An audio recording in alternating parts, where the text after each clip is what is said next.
Let's talk about how you need to clean and oil this machine.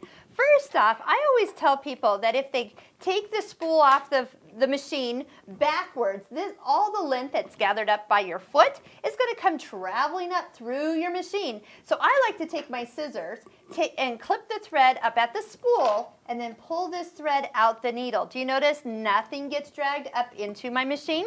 So I'm going to take the thread off the machine and then I'm going to take the bobbin case out. Next, I want to loosen the needle and remove it. Lower it down if you have trouble getting to that screw, which I always do, so I'm going to lower it down. This would be a great time to put a new needle in. If you want, drop off the foot, just reach on the little lever on the back and it will come off. Get a hold of your screwdriver. Yes, that is a screwdriver with this machine.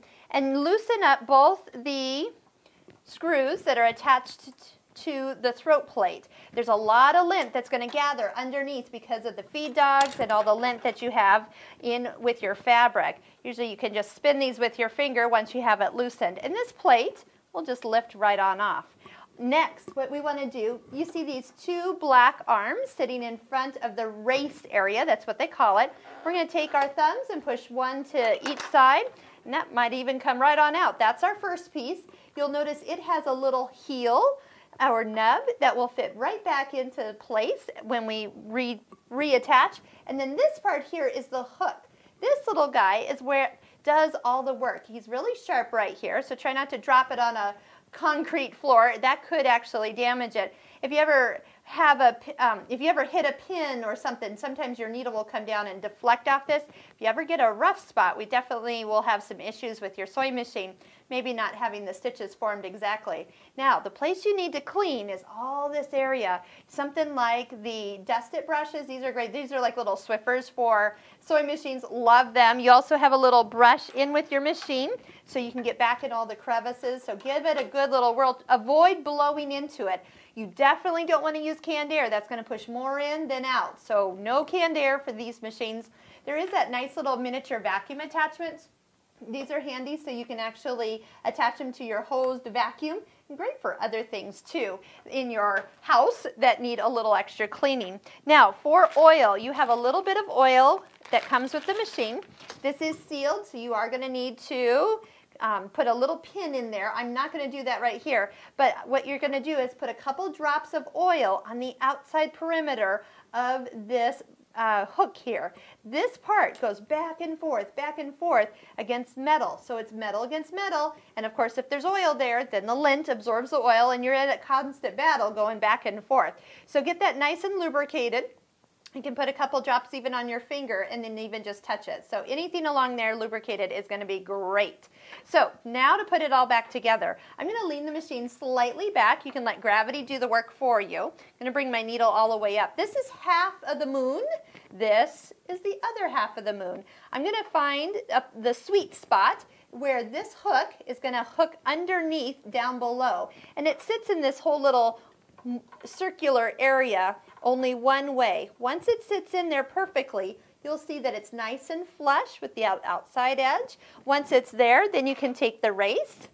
And this little guy, remember the end part? We're going to push that in first, down there at the bottom. And just get that to slide on in there. Lower that down. Once that sits, that is locking the hook in place. And then the two black levers that you pushed away will come back and lock into position. We'll go ahead and put your throat plate on. That's after you get all that lint. If you're ever sewing on fleece or something, you're going to definitely see, if you had red fleece, there will be red fuzz all over the inside of this machine. And that's okay, but do make sure that you don't leave it there for project after project. Your machine will not be happy with you. So we're just going to put these screws back in.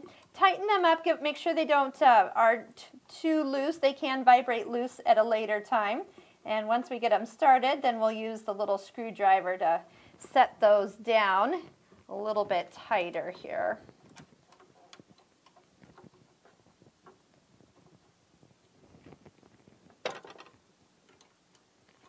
How often you need to change or clean your machine? I would say every 2 to 3 bobbins. That's really going to make the difference in keeping your machine running at its top level.